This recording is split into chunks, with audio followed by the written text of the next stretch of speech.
സുഹൃത്തുക്കളെ, നമ്മളിപ്പം നമ്മുടെ വിനിച്ചേട്ടൻ്റെ അടുത്താണ് അവിടെ വന്നിരിക്കുന്നത്. നമ്മൾ കഴിഞ്ഞ ദിവസത്തെ വീഡിയോകളിലെല്ലാം പരിചയപ്പെട്ടതാണ്. കൊടക് സുഹാസിനി, അതുപോലെ തന്നെ 1-2 വെറൈറ്റി ബൊമ്മി, അങ്ങനെയുള്ള കുറേ അധികം വെറൈറ്റി ഏലങ്ങൾ ചെയ്യുന്ന ഒരു കർഷകനാണ്. അദ്ദേഹത്തിന് നല്ല അടിപൊളി ആയിട്ട് വളരുന്ന ഇത് കണിപറമ്പനാണല്ലേ, നമ്മുടെ കുമളി ഏലം. വിനിച്ചേട്ടാ, ഈ കുമളി ഏലം മറ്റുള്ള ഏലങ്ങളെ അപേക്ഷിച്ച് നമുക്ക് എന്താണ് കുമളി ഏലത്തിൻ്റെ ഒരു പ്രത്യേകത എന്ന് പറയുമോ? പ്രത്യേകത ഒന്നാമത് പറയുമ്പോൾ ബാക്കിയുള്ളതിനേക്കാളൊക്കെ ഉൽപ്പാദനം കൂടുതലുണ്ട്.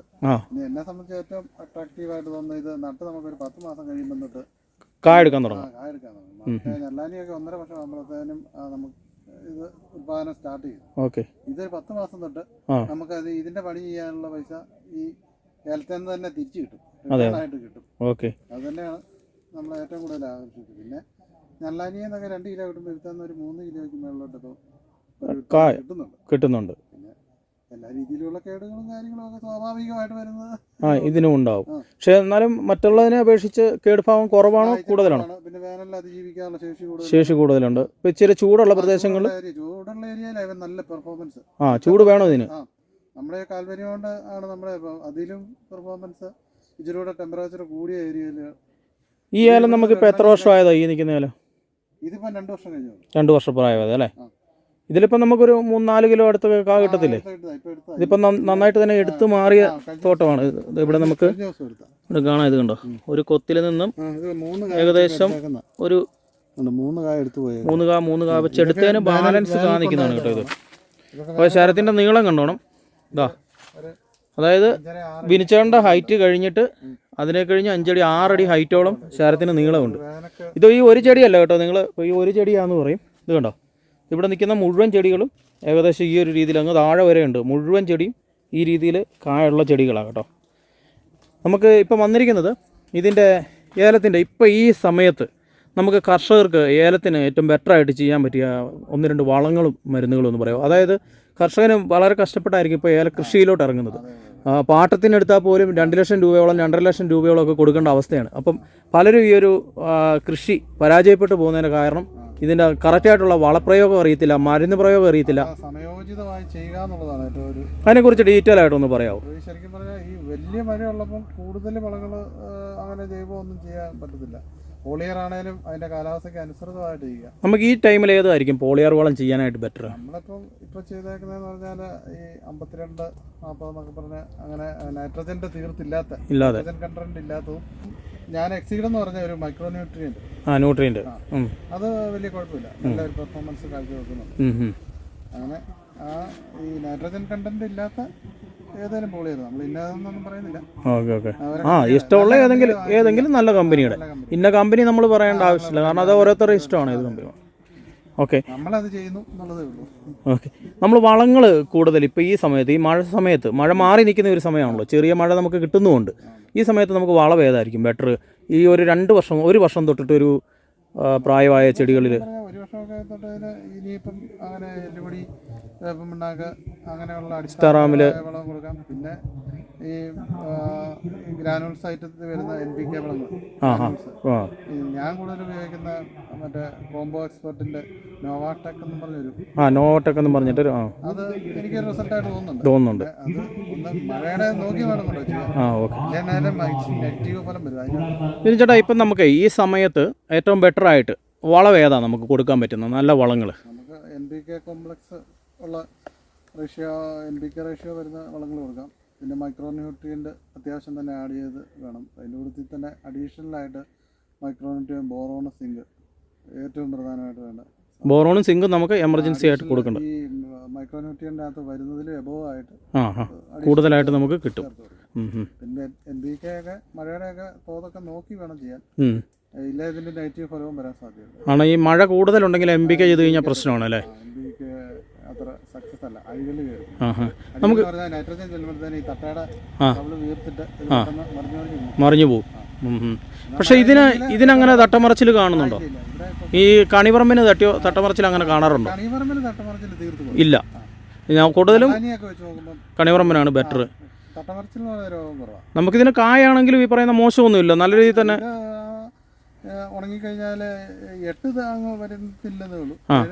7.5 8-ന് താഴെ, 8-നും 7-നും ഇടയ്ക്കുള്ള 7.5 കായ ഇവിടെ റേഞ്ച് നമ്മളിപ്പോൾ അടുത്തിടെ ഇത് ശരിക്ക് ഇതിൽ നിന്നൊരു കായ ഞാൻ എടുക്കുവാണേ.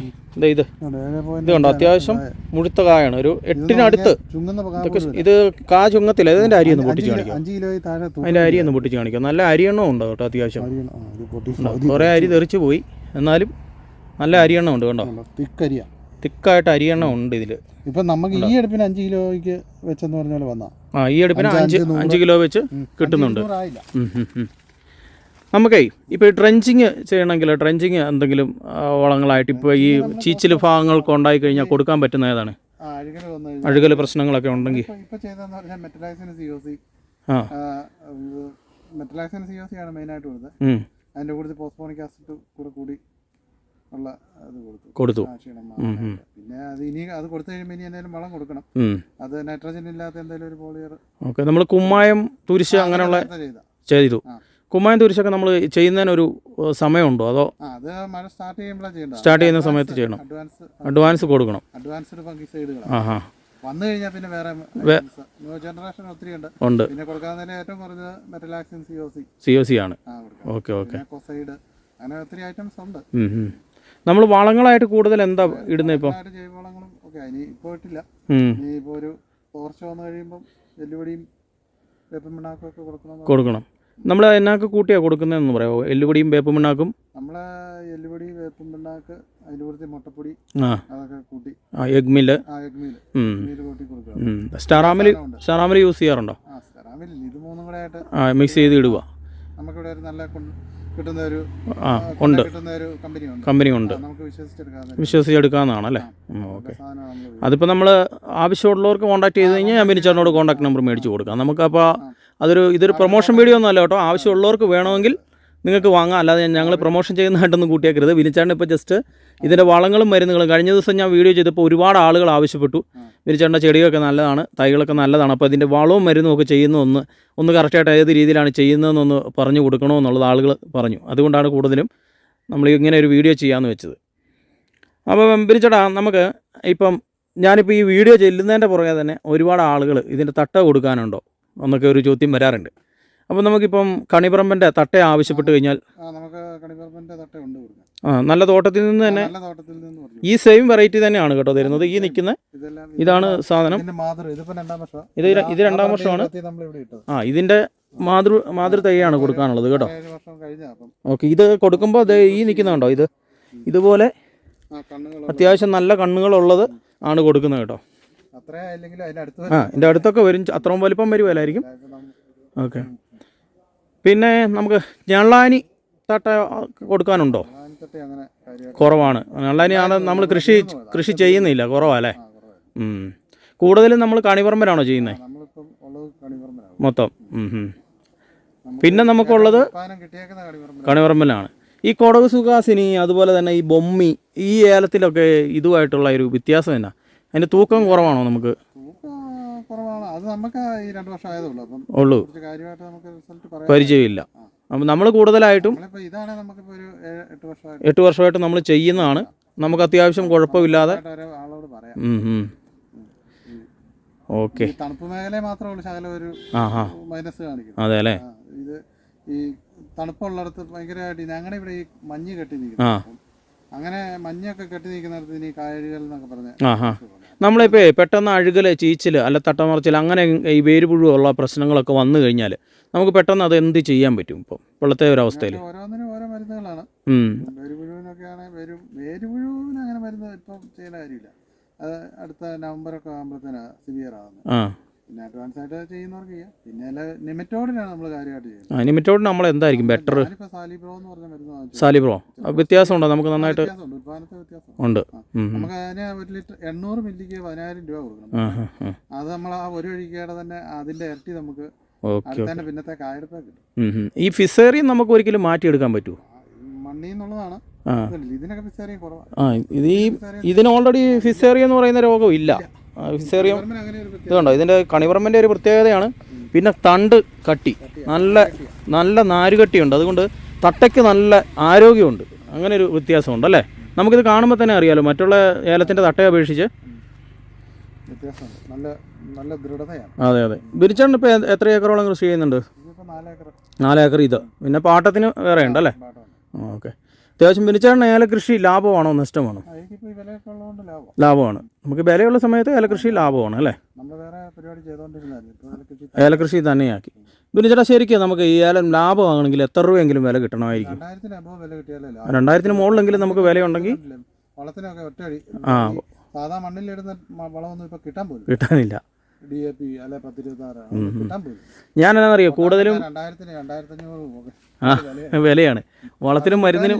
അതെ സമയത്ത് നമ്മൾ നോക്കിയിരുന്ന് പോയി എടുത്തു കൊടുക്കണം. സാധനം നമുക്ക് കിട്ടാനില്ല, അതാണ് വ്യത്യാസം. ഞാൻ കറക്റ്റായിട്ട് എന്താണെന്ന് വെച്ചാൽ ബിനിച്ചേട്ടൻ്റെ അടുത്ത് വന്നാൽ കറക്റ്റായിട്ട് കാര്യങ്ങൾ പറഞ്ഞു തരും. എല്ലാ കർഷകരും ഇങ്ങനെ കറക്റ്റായിട്ട് കർഷകർക്ക് കാര്യങ്ങൾ പറഞ്ഞു കൊടുക്കത്തില്ല. അപ്പോൾ ആർക്കെങ്കിലും ഇപ്പം ബിനിച്ചേട്ടൻ്റെ തിരക്കാണ് കേട്ടോ. അപ്പോൾ ബിനിച്ചേട്ടനെ നേരിട്ട് വന്ന് കാണുന്ന കാര്യങ്ങളൊക്കെ ബുദ്ധിമുട്ടായിരിക്കും. കാരണം കോൾ ചെയ്താലും പുള്ളിക്ക് എന്നാന്ന് വെച്ചാൽ പുള്ളിക്ക് പാട്ടമായിട്ടും അല്ലാതെ തോട്ടത്തിൽ തന്നെ ആയിരിക്കും ഫുൾ ടൈം പണിയും കാര്യങ്ങളൊക്കെ ആയിരിക്കും. എന്തെങ്കിലും സംശയം ഉണ്ടെങ്കിൽ കമൻറ്റ് ഇട്ട് കഴിഞ്ഞാൽ ഞാൻ ബിനിച്ചേട്ടനോട് ചോദിച്ചിട്ട് ആ കമൻറ്റിന് മറുപടിയായിട്ട് നിങ്ങൾക്ക് കമൻറ്റ് തരാം കേട്ടോ.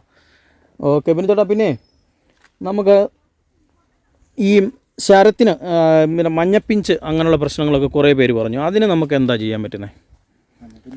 ഈ കാലാവസ്ഥയുടെ ഇതുകൊണ്ടായിരുന്നു ഈ വർഷം കൂടുതൽ മഞ്ഞപ്പിച്ചുണ്ടായിരുന്നു. കൂടുതലാണ് അല്ലേ? ഭയങ്കര ടെമ്പറേച്ചർ കൂടി ഇതിന്റെ ഈ ഫൈബർ റൂട്ട്സ് എല്ലാം ഈ കംപ്ലൈന്റ് വന്നിട്ട് പിന്നെ രണ്ടാമത് റീപ്രൊഡക്റ്റ് ചെയ്ത് കഴിഞ്ഞപ്പോഴത്തേനും ഇപ്പൊ കാ പിടിക്കാൻ തുടങ്ങി. അതുവരെ ഉണ്ടാകുന്ന പൂവ് പൊഴിഞ്ഞു പോവായിരുന്നു.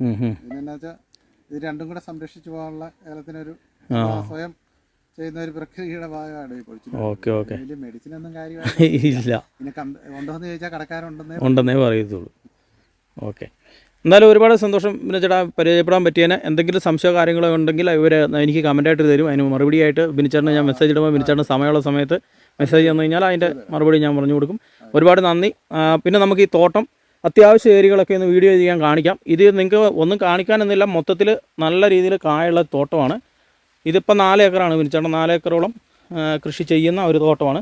നമ്മളൊരു ഏരിയയിൽ നിന്ന് വീഡിയോ എടുത്തു എന്ന് മാത്രമേ ഉള്ളൂ. ഇവിടെ എല്ലാം തന്നെ അത്യാവശ്യം കുഴപ്പമില്ലാത്ത നല്ല ചെടികളാണ്. ഇത് 2 വർഷം ആകുന്നേ ഉള്ളൂ കേട്ടോ. അത്യാവശ്യം തൈ ചെടികളാണ് ഈ നിൽക്കുന്നതൊക്കെ. നിങ്ങൾക്ക് നിങ്ങൾക്ക് കാണാം, അത്യാവശ്യം നല്ല കായാണ് കണ്ടോ. ഇതൊക്കെ ശരിക്കും നമുക്ക് ഇങ്ങനെ കിടക്കുന്ന കാണുമ്പോൾ നിങ്ങൾക്ക് മനസ്സിലാകില്ല. ഇത് കണ്ടോ, ഇത് അരികെടുത്ത് കഴിഞ്ഞാൽ ഇവിടെ എല്ലാം തന്നെ അത്യാവശ്യം നല്ല ചെടികളാണ്. ഇതെല്ലാം കണിപറമ്പൻ വെറൈറ്റിപ്പെട്ട ഏലം കേട്ടോ. ഫുള്ള് ഈ നിൽക്കുന്ന ഫുള്ള് ഏകദേശം 4 ഏക്കറോളം ബിനിച്ചേട്ടന് കൃഷിയുണ്ട്.